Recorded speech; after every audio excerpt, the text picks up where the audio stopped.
उसके ताऊ धर्मराज से मेरे संग हो चुके, अब कोई अब नहीं होगा।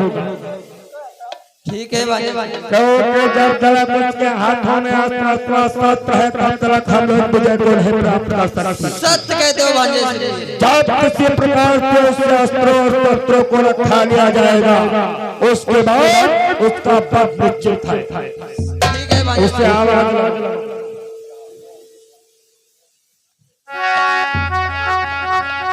आ बेटा मन्नू आओ।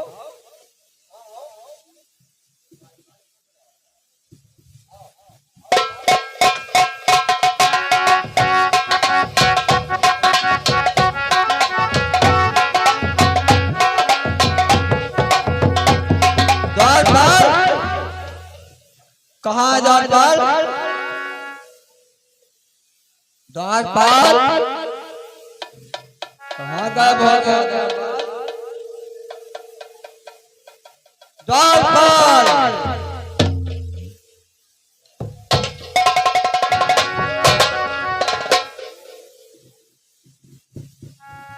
आ बेटा मन्नू यहाँ युद्ध बंद हो गया बेटा। देखो बेटा युद्ध बंद हो गया। हाँ यहाँ तो आओ।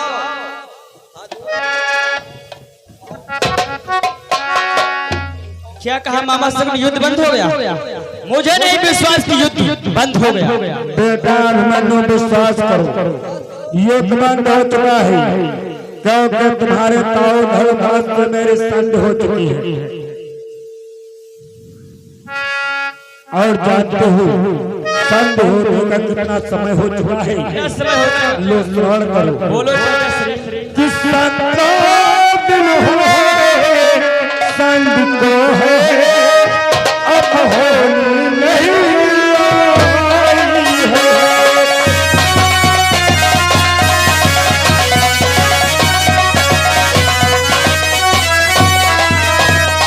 किस दिन हो संधि को है अब होनी नहीं आई है कि हम और दोनों आपस में भाई भाई है।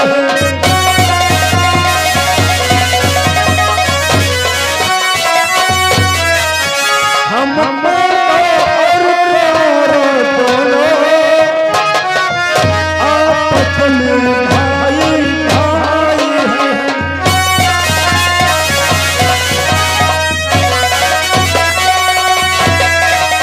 बेगान मनु 17 दिवस संग हो चुके हैं। इस कारण से अब कोई युद्ध नहीं होगा बेटा। मुझे नहीं विश्वास है कि पांडव और कौरव में संधि हो गई। विश्वास करो बेटा, विश्वास करो, संग हो चुके हैं मेरे लाल। नहीं, मैं ये भी नहीं विश्वास करूंगा कि युद्ध बंद हो गया। अगर युद्ध बंद हो गया और बेटा बोलो शायद तुम्हें नहीं मालूम क्या कि आओ बेटा हो जाए संधि की यही चाहता है।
हृदय से सराहना करता हूँ। विश्वास करो बेटा। ठीक है चाचा श्री, तो आप इतनी दूरी क्यों बना बनाए हो, आओ मुझे गले से लगा लो। तो नहीं बेटा, मैं तुम्हें वस्त्र गले से लगाऊंगा, परंतु बेटा तुम्हारा द्वारपाल बाहर गया। चाचा श्री, मैं क्या बतलाऊं, मेरे साथ से युद्ध कर रहा था परंतु गायब हो गया, पता नहीं कहाँ गया। चलो ठीक है बेटा, कोई बात नहीं बेटा अभिमन्यु, मैं तुम्हें अवश्य गोदी से लगाऊंगा बेटा। किया ओ बेटा प्यार रे बेटा, किया ओ बेटा रे बेटा,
प्रेम पर तैयार हो।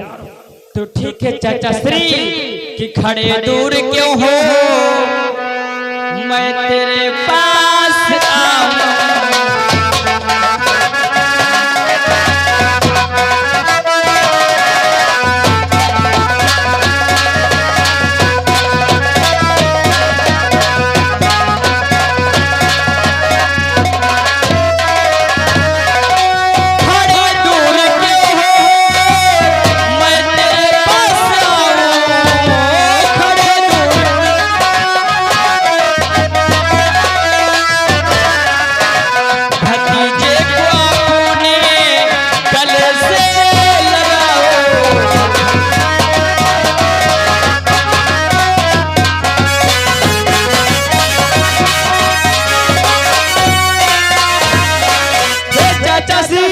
इतनी दूरी क्यों बनाई हो, आओ मुझे अपने गोदी से उठा लो। ठहर जाओ बेटा, ठहर जाओ कि आते ही हो लाल करो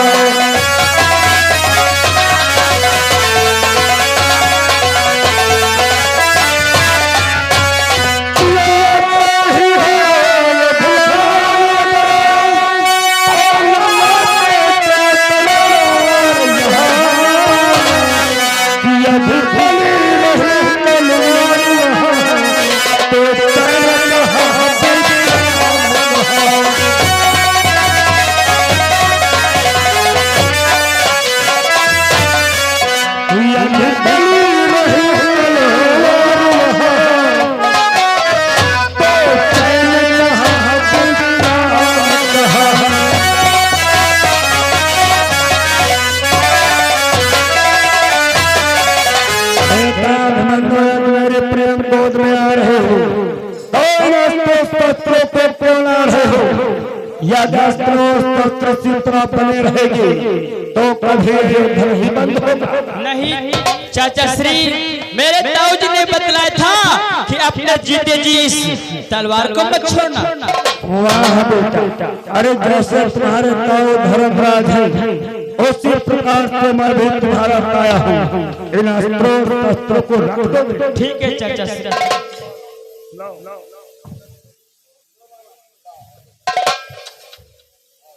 धन्य हो मेरा, धन्य है तुम्हारी दीपला कि वो हवा है अभिमन्यु होए तनिक तुम देर पंच हमारे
हम तुम्हारे वीरता पर भाई प्रसन्न हैं, इसलिए आओ मेरे लाल, मेरे गोदी में आ जाओ कि गोदी में तुझे बिठाऊंगा, गोदी में तुझे बिठाऊंगा, सीने में तुझे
तुरंत फांसी चढ़ाई दे नहीं लगी। जब नहीं नहीं पावती हो तो काहे ले दी? तो यार टांग कमजोर है तो काहे ले दियो? बेटा अभिमन्यु, चाचा श्री एक हो तुम करते करते काफी थक चुके हो, इस कारण से आओ, आराम अथवा आओ चाचा श्री, बैठ कर आराम वैसे यह तुम विचार बढ़िया विचारे हो, लड़त लड़त संध्या होइगा, सुबेर होइगा, अपनो सहकार डाले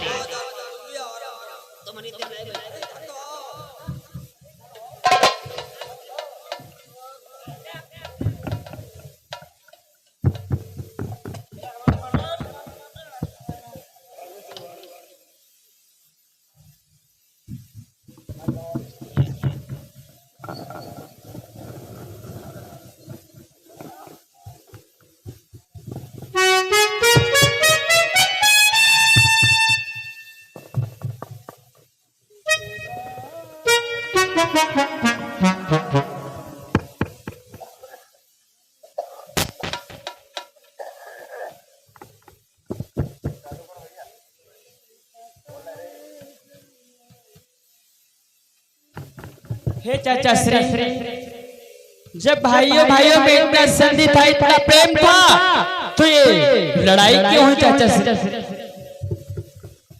बेटा अभिमन्यु, ये सब तुम जान कर क्या करोगे मेरे लाल?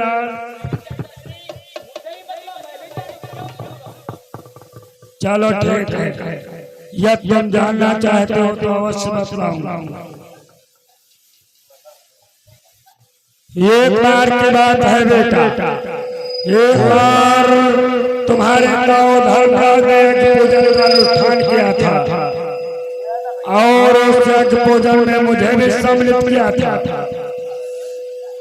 मैं तुम्हारे चाचा भीम के साथ यज्ञ पूजन के लिए जा रहा था, लेकिन तुम्हारे ताऊ ने इंद्रप्रस्थ की रचना की थी, जल की जगह थल और थल की जगह जल। ऐसा था चाचा श्री? मैं जल को थल समझा, थल को जल समझकर जल में फिसल गया। उसके बाद तुम्हारी माता श्री ने कोठे पर से खड़े होकर मेरी हंसी उड़ाई और कहा, अंधे की औलाद अंधे हो। बस इन्हीं बातों को सुनकर मुझे क्रोध आ गया और जब मैं अपने दरबार के मध्य वापिस आया तो सारे बचपन को मामा श्री से बताया। मामा श्री से कुचालों के द्वारा मैंने तुम्हारे ताऊ धर्मराज अथवा पांचों पांडवों को अपने दरबार के मध्य हर मामा श्री के कुचालों के द्वारा मैंने उनसे जुआ किया, यानी पासे का खेल। उस खेल में मैंने तुम्हारे ताऊ धर्मराज का सबको जीत लिया। इतना ही नहीं, पांचों पांडव समेत तुम्हारे माता द्रौपदी को भी जीत लिया। उसके बाद मामा श्री के कुचालों के द्वारा फिर मैंने दुशासन के हाथों तुम्हारे माता श्री का सिर खिंचवाया। उसमें भी मैं पराजय हो गया, उसमें असफल रहा। उसके बाद फिर मामा श्री के सहायता था कुचालों के द्वारा मैंने तुम्हारे ताऊ धर्मराज को 12 वर्ष का वनवास दे दिया। जब वो वनवास के बाद अज्ञातवास को व्यतीत करने के बाद वापस पुनः इंद्रप्रस्थ आए। इसी बात में बेटा युद्ध होने लगा। जो भेष में लाग है उसको मामा श्री की।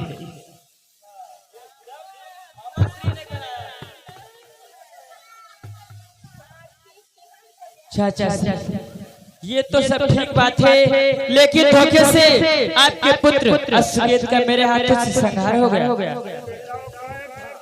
वो कायर था, मर गया, अच्छा हुआ बेटा। मेरे वंश में तो तू ही है मेरे लाल।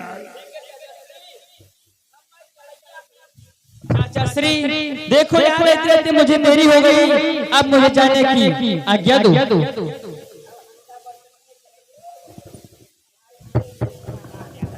ठीक है बेटा, जाना चाहते हो तो जा सकते हो, लेकिन चाचा श्री मुझे यहाँ पर आने का मार्ग मालूम था, लेकिन जाने का मार्ग नहीं मालूम है, इसलिए मुझे मार्ग ठीक है बेटा, तुम्हें जाने का मार्ग नहीं मालूम है तो मैं बता रहा हूँ। वो सामने देख लो, तीरों के निशान दिखलाई पड़ रहे हैं। सीधे जाकर नीचे जाओ, दाएं जाओ, बाएं जाओ और सीधा ऊपर चले जाओ। ऊपर जाओ, थोड़ा चढ़ाई है, ऊंचाई है, ठीक है, जाओ।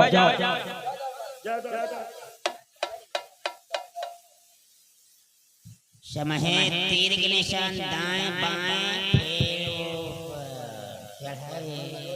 चढ़ाई जा रहा।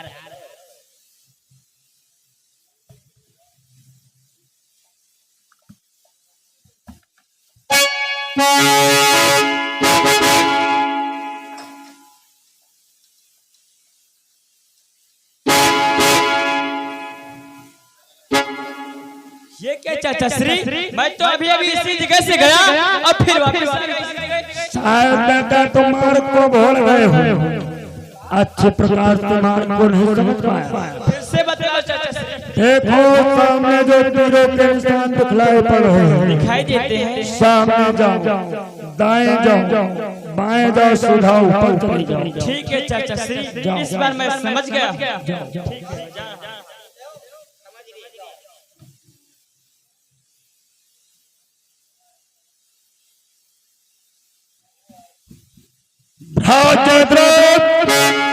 देख रहे हो अभिमन्यु को, साधु संकेत भी है, चक्र में हमें आने वाले के निशान तो मिलते हैं, परंतु जाने वाले के निशान नहीं। सत्य कहते हो भ्राताश्री, अब किस बात की देरी? दुश्मन हाथों से जा रहा है, जाने न पाए, तत्काल से पकड़ के दो। कौन है कि पकड़ो मारो इस बालक को, पहले हाथ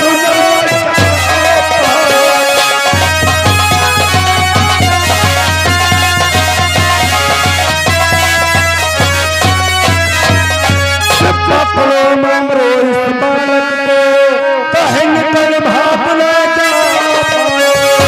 किस बार हाथ से निकल गए, दोबारा कभी घर न आए।